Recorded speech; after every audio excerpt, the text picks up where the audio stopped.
here's the kind of integrity that we have trouble with, and particularly in the 10 time, we have trouble with the complete truth. My two metaphors: you're over at your, girlfriend, boyfriend's house. The mother, got to make a good impression, says, "Well, Billy, what did you think of my casserole?" Well, when you look at what do you think of my casserole, people are like, "Oh, well, a white lie's okay. I don't want to hurt them. I don't want to do that. So I say it's fine." Versus a complete truth moment. You have a decision as a leader. There is one of two things the mom is asking you. She wants to know, are you enjoying my house, this experience, my hostessing? And so when she's just using the casserole as a vehicle. So when she says, what do you think of the casserole? You say, it's a politician's answer, but it's true. Hey, and you find the positive things, that you can emphasize. I love how clean, I love how much you made me feel at home. I feel like this is, better than my own family dinner. Whatever it is, you find the positives. If she really wants to know about the casserole, she will ask again.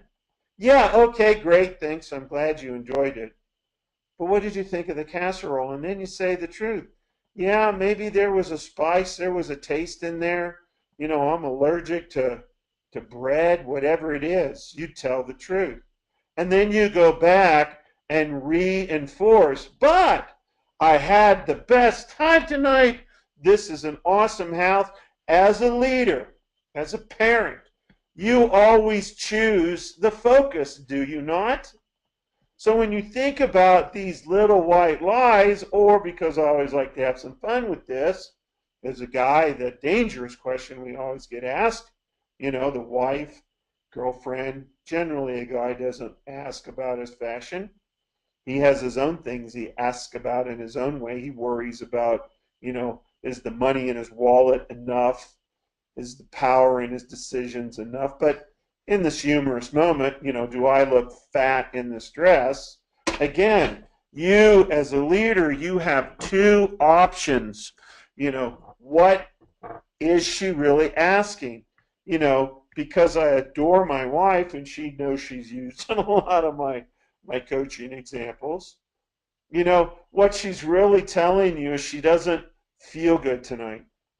Because first of all, women have worn that dress 5 times and look like the absolute goddess, and then so why would they look any different tonight? They're not always wanting to know about their appearance. They're telling you, I don't feel good the way I look tonight. And I have a pretty standard reply, and it's the absolute truth. Barbara, you could wear a burlap bag and you will be the most gorgeous woman in the room. You look beautiful to me. You look stunning. And it's true. If she really wants to know about the dress, she'll ask again.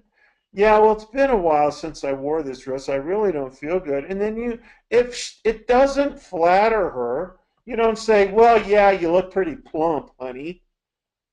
It doesn't flatter you as well, for whatever reason. It's just not a flattering dress. She wants to know the truth. And when you build that credibility, when you are modeling and teaching, versus what you are really telling your kid when they hear you lie to people, when they hear you lie to them, when they know the real reason is, what will the mom think of me? What will my spouse is going to be mad at me? It's not I don't want to hurt their feelings. If anything, not telling the truth is more hurtful than the fact that the truth hurts. Friends and leaders tell the truth, and your child is watching you. So, as we discussed last week, remember that slide? I got some interesting feedback and comments on that. Kids, employees are always watching you. And when you go the white lie route, here's what happens. They can't handle the truth. That's what you're telling them. They've never seen truth, and certainly truth in the 10. Oh, yeah, no, I can't. So what happens when they can't handle the truth later in life, or get to it later in life, someone actually tells them the truth, or they're lied to, they don't know how to handle it. They don't grow through it. They experience it as I'm broken too. Because they don't look at you as whole and you're a liar. So, when you begin to speak with a greater force, remember these three things. Tell them, this is what's awesome about the dinner. This is what is spectacular about your looks. Little Billy, this is what's great about this moment when you are about to get an uncomfortable truth. There's something awesome here that I want to make sure I talk about first, emotionalize, and emphasize. Now, this is the even better. You could have done this a little better. You could have thought this way. I admire your passion, but yeah, throwing that glass is not a good way to achieve your goals. And remind and re-anchor back on the positive.